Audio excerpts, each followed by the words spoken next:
Smita est une intouchable.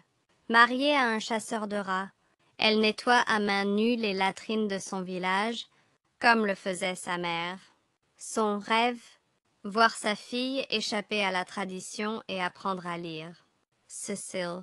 Julia est ouvrière dans l'atelier de traitement de cheveux de son père, le dernier du genre à Palerme. Elle trie, lave, décolore et teint des mèches fournies par les coiffeurs de la ville. Lorsque son père était victime d'un grave accident, elle découvre que l'atelier familial est ruiné. Canada. Sarah est une avocate réputée. Mère de 3 enfants, 2 fois divorcée, elle enchaîne les dossiers à un rythme effréné. En passe d'être promue associée, elle apprend qu'elle est atteinte d'un cancer du sein.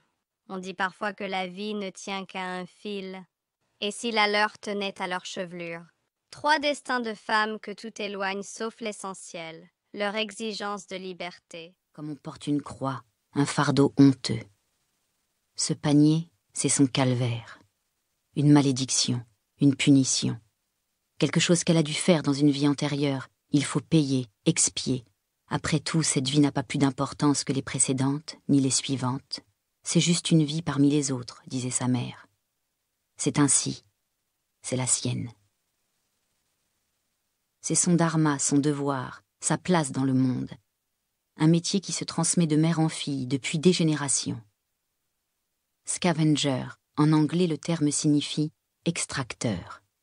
Un mot pudique pour désigner une réalité qui ne l'est pas. Ce que fait Smita, il n'y a pas de mots pour le décrire. Elle ramasse la merde des autres à main nue toute la journée. Elle avait 6 ans, l'âge de Lalita aujourd'hui, quand sa mère l'a emmenée pour la première fois. Regarde, après tu feras. Smita se souvient de l'odeur qui l'avait assaillie, aussi violemment qu'un essaim de guêpe, une odeur insoutenable, inhumaine. Elle avait vomi au bord de la route. « Tu t'habitueras » avait dit sa mère. Elle avait menti. On ne s'habitue pas. Smita a appris à retenir son souffle, à vivre en apnée. « Il faut respirer » a dit le docteur du village. « Voyez comme vous toussez. Il faut manger. » L'appétit, ça fait longtemps que Smita l'a perdu. Elle ne se souvient plus comment c'est d'avoir faim. Elle mange peu, le strict minimum. Une poignée de riz délayée dans de l'eau qu'elle impose chaque jour à son corps défendant. Des toilettes pour le pays, le gouvernement l'avait pourtant promis. Hélas, elles ne sont pas arrivées jusqu'ici. À Badlapour, comme ailleurs, on défèque à ciel ouvert. Partout le sol est souillé, les rivières, les fleuves, les champs, pollués par des tonnes de déjections. Les maladies s'y propagent comme une étincelle sur de la poudre. Les politiciens le savent. Ce que réclame le peuple avant les réformes, avant l'égalité sociale, avant même le travail, ce sont des toilettes. Le droit à déféquer dignement. Dans les villages, les femmes sont obligées d'attendre la tombée de la nuit pour aller dans les champs, s'exposant à de multiples agressions. Les plus chanceux ont aménagé un recoin dans leur cour ou au fond de leur maison, un simple trou dans le sol qu'on appelle pudiquement toilette sèche, des latrines que les femmes Dalits viennent vider chaque jour à main nue. Des femmes comme Smita. Sa tournée commence vers 7 heures. Smita prend son panier et sa balayette en jonc. Elle sait qu'elle doit vider 20 maisons chaque jour, pas de temps à perdre. Elle marche sur le côté de la route, les yeux baissés, le visage dissimulé sous un foulard. Dans certains villages, les Dalits doivent signaler leur présence en portant une plume de corbeau. Dans d'autres, ils sont condamnés à marcher pieds nus. Tous connaissent l'histoire de cet intouchable, lapidé pour le seul fait d'avoir porté des sandales. Smita entre dans les maisons par la porte arrière qui lui est réservée. Elle ne doit pas croiser les habitants, encore moins leur parler. Elle n'est pas seulement intouchable, elle doit être invisible. Elle reçoit en guise de salaire des restes de nourriture, parfois des vieux vêtements qu'on lui jette à même le sol. Pas toucher, pas regarder. Parfois elle ne reçoit rien du tout.